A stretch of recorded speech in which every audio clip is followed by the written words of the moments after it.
That's not a bad idea, actually. I mean, sentient witch hats aren't exactly new, but making the hat the actual witch is a pretty good twist, I think. So, I came up with this goober, a sentient witch hat who also knows magic. She wants to become a quote-unquote real witch, so she started experimenting on getting a body for herself. She tried several methods, but in the end, she just reanimated a dead body that she, found, which worked out, but she's not really good at controlling the face, so she always has a blank expression, but you can always tell how she feels by looking at her hat.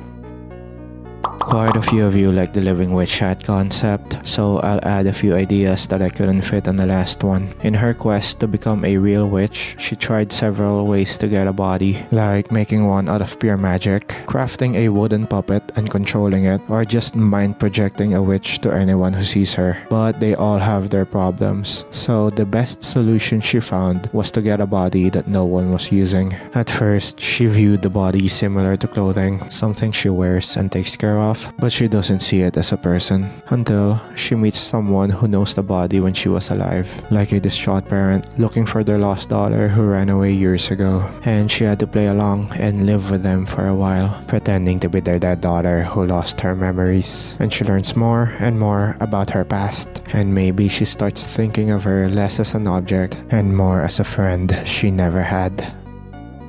When I made the short for the sentient witch hat, I mentioned the other bodies she tried that weren't good enough, like the body made of magic, which takes too much energy to maintain and doesn't really look much like a person anyway. Mentally projecting a body to the people around her would have been fine, up until someone with a strong psychic resistance sees her. The closest thing she found would be the wooden puppet that she would control with magic strings. She's a bit of a perfectionist though, and it just doesn't look and move like a real person, so she started looking for a body that no one was using that she could reanimate, and she found a girl in a castle dungeon who is moments away from death. Upon seeing the witch hat, the girl opened her mouth as if to say something, but no words came out. She didn't care though. The only thing she cared about was how perfect the body was for what she had in mind. She didn't know how much she would regret not saving her when she had the chance.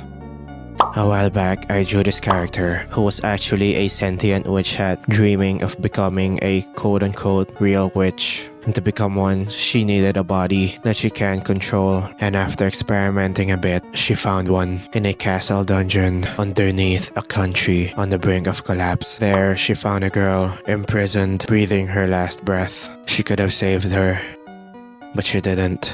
She let her die and reanimated her body using magic to make sure it doesn't rot for a long time. And so, finally, she became a real witch.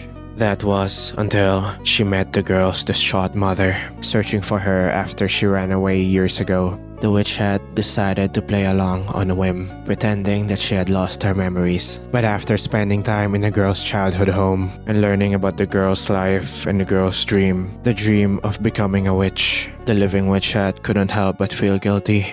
Guilty for taking away a fellow witch's dream, a dream they both shared, and so she decided to bring her and her dream back to life. But death isn't so easily reversed. To do so, she needs to go on a quest, meeting new friends, fighting formidable enemies, facing monsters, and dealing with gods. It doesn't matter what she faces along the way, no matter what trial lays ahead of her, she will bring her back.